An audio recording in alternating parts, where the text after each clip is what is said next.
Salah satu tanda datangnya hari kiamat adalah adanya dukan. Arti dukan sendiri menurut bahasa adalah asap atau kabut.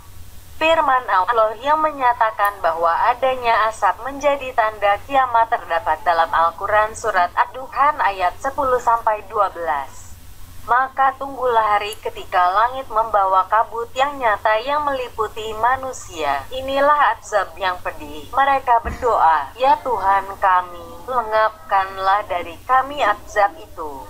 Sesungguhnya kami akan beriman." Dalam sebuah hadis yang berasal dari Abu Hurairah, Rasulullah Shallallahu Alaihi Wasallam telah bersabda, "Bersegeralah untuk melakukan amal soleh sebelum datang 6 hal. Matahari terbit dari barat, munculnya Dajjal, keluarnya dabah, binatang melata, kematian kalian atau perkara genting yang meluas di masyarakat." Hadits riwayat Bukhari Muslim. Perbedaan pendapat tentang pengertian dukhan. Pendapat yang pertama menyatakan bahwa dukhan adalah sebuah kondisi kelaparan yang menimpa kaum Quraisy dikarenakan kondisi kekeringan yang berkepanjangan. Kondisi ini bahkan membuat debu yang kering berterbangan bersama angin sehingga disebutlah sebagai dukhan. Ulama yang mendukung akan keterangan dari Ibnu Qutaibah tersebut adalah sahabat Ibnu Mas'ud dan diikuti oleh beberapa ulama salaf yang lainnya.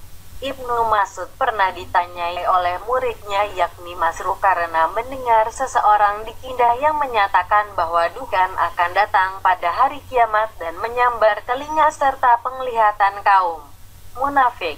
Sementara bagi kaum mukmin, dukhan hanya akan berefek seperti terkena pilek. Ibnu Mas'ud kemudian berkata, "Siapa yang memiliki ilmu, bicaralah, dan siapa yang tidak memilikinya, maka ucapkan wallahu a'lam." Kemudian Ibnu Mas'ud menceritakan makna sebenarnya dari dukhan. Sahabat Ibnu Mas'ud juga pernah mengatakan, ada 5 tanda kiamat yang sudah terjadi.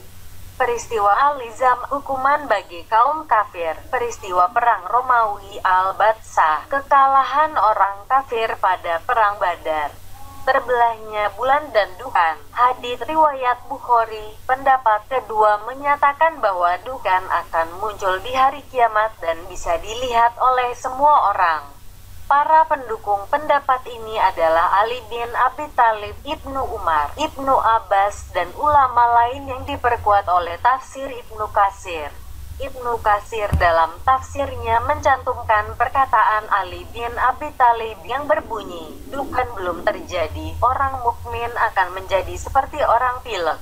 Lalu asap itu menghembus orang kafir sampai binasa." Selain itu, Ibnu Umar pun mengatakan, akan keluar dukhan, lalu orang mukmin terkena imbasnya hingga seperti orang pilek. Lalu asap ini masuk ke telinga orang kafir dan munafik sehingga kepala mereka seperti kepala hewan yang dipanggang. Pendapat yang ketiga merupakan gabungan dari pendapat pertama dan kedua di mana dukhan telah terjadi sebelumnya dan akan terjadi pula di akhir zaman.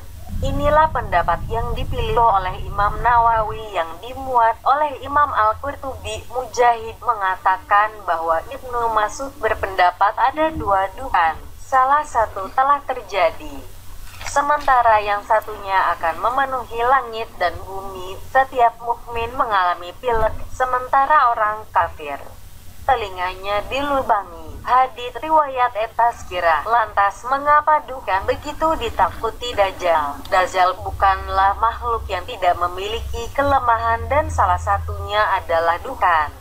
Ini karena dukhan membuat Dajjal menjadi cacat dan para pasukannya menjadi hancur lebur. Kondisi Dajjal menjadi buta sebelah dan terdapat tulisan kafir di dahi karena efek dukhan tersebut. Sama seperti Dajjal, orang kafir yang ada di Khurasan juga akan mengalami bengkak dari kepala hingga ke kaki akibat dukhan. Dan mereka nantinya akan menjadi pengikut dari Dajjal sebagaimana yang disebutkan oleh Rasulullah. Dajjal akan keluar di bumi bagian timur yang disebut Khurasan.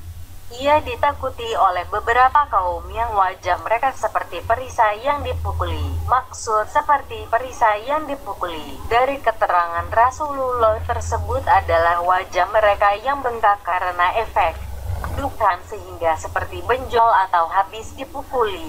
Nah, demikian penjelasan mengenai apa itu dukan dan kenapa ditakuti oleh Dajjal. Semoga penjelasan tersebut mengingatkan kita untuk segera memperbaiki diri sebelum hari kiamat tiba dan tak ada lagi waktu untuk bertaubat.